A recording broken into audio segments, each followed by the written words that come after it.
All right, good day, class. Today we're going to be talking about Leonardo da Vinci. Now, I'm sure you've heard the name Leonardo da Vinci or just Da Vinci, but we're going to be talking about him, things he did, what he went through in his life, things like that. Okay, so if you do not have the packet for this, like I've said before in other videos, line paper is fine. Just be sure you actually have the warm up, the notes, and the questions set up. Okay, and it'd be helpful if you put on the side warm up notes, question and answer. That way I can see where you did it. Okay, so without further ado, let's begin. All right, so here is your warm up picture. The first question is this: what do you see? All right, so look at this picture, analyze it. What do you see? What do you notice about this picture? Um, this is one of the most famous art pieces in the world. You should have seen this at least once or twice in your lifetime.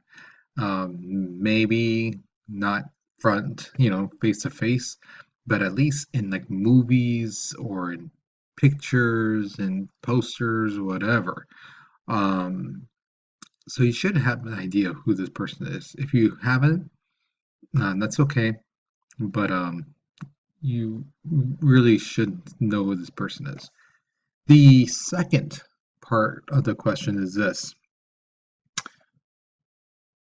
why do you think this person, the artist, made this picture?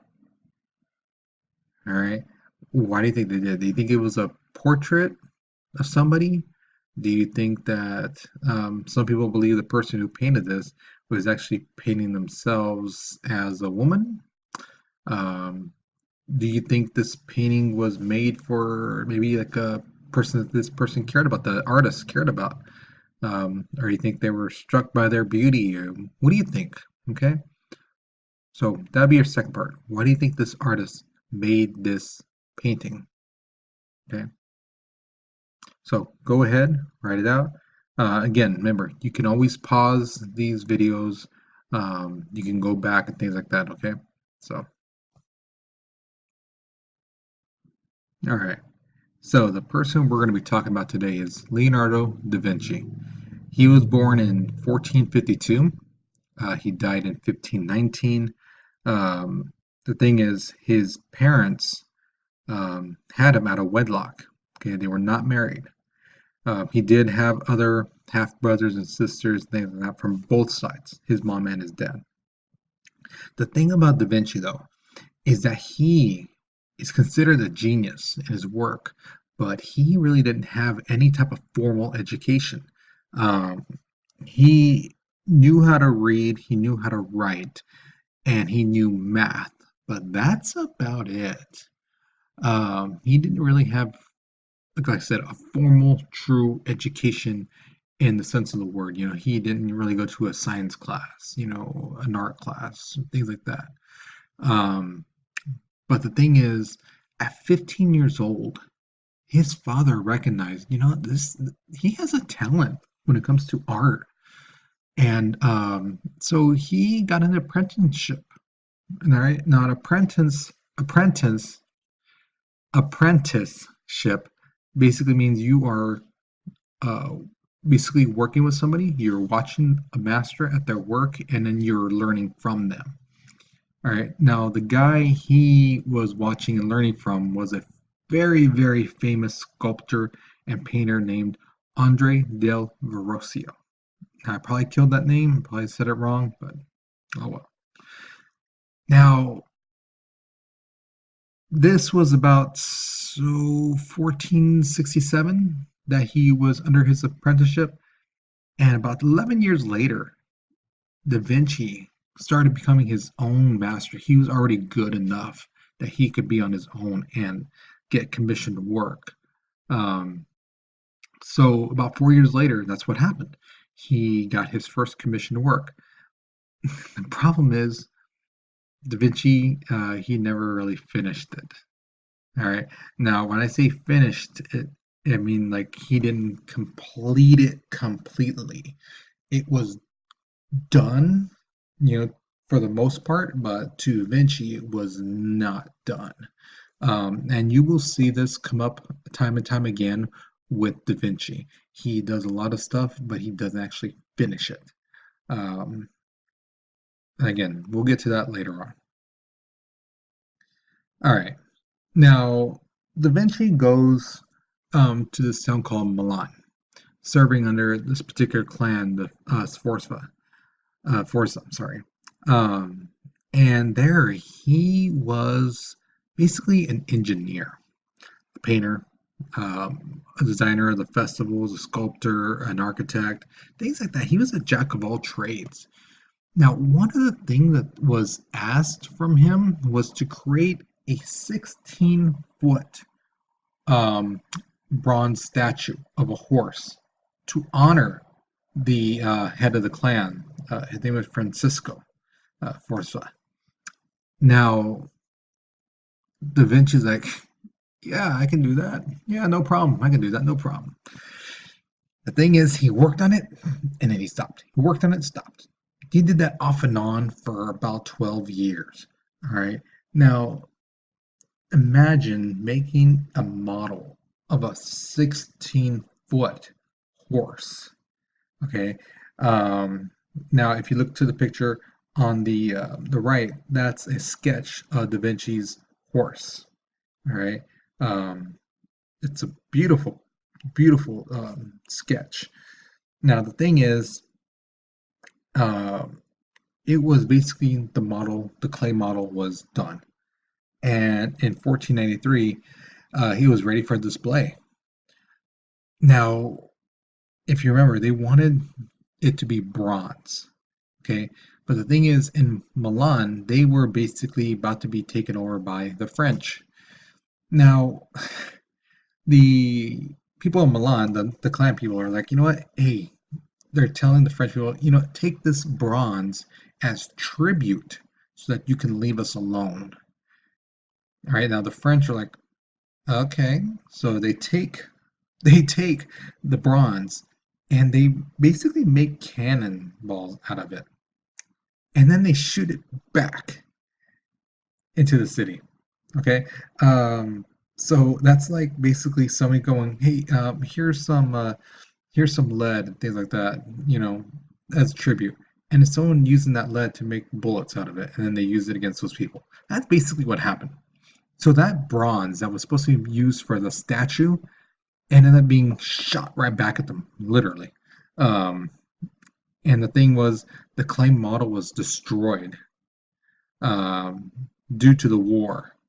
Right? Um, the legend has it that the French soldiers were basically taking their arrows and using that as target practice, and that they basically chopped off the head of the horse, you know, the clay horse and things like that. So Da Vinci's original piece is gone completely. So here is your midpoint question. It's basically about you. What is your best skill? Do you feel that it could be better with help or on your own? All right, now again, we talked about Da Vinci, how he was a jack of all trades, a painter, sculptor, you know, engineer, things like that. Um, he created a lot of things. Um, so my question to you is, what is your best skill?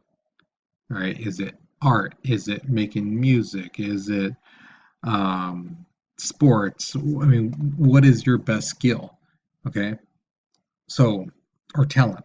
Okay, so think about that, write it out, and again, the second part is, do you feel it could be better with help or on your own? Do you think if you learn from somebody who is older, a little bit better, do you think you can learn from them, or do you think, hey, you know what, hey, enough practice, I can be the best, you know? So the writing prompts on the bottom. Okay, so go ahead and do that.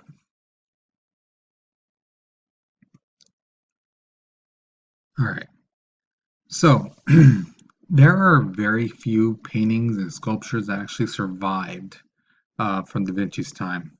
Okay, two of the most famous we're going to be talking about right now.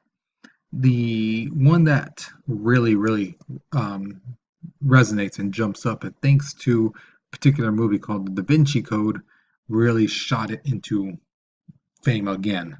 That was The Last Supper. Okay. Now, if you look to the picture on the right, that is a portion, just a portion of the painting.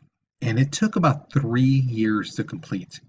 Now, I want you to imagine on a wall, okay, 15 feet high, right? So that's basically on a basketball court, right? From the ground to the rim, 10 feet, add an extra 5 feet to that. That's how tall it was. And then 29 feet. All right, so the basketball court, from the ground to the rim, three of them. Okay. Imagine that. Okay.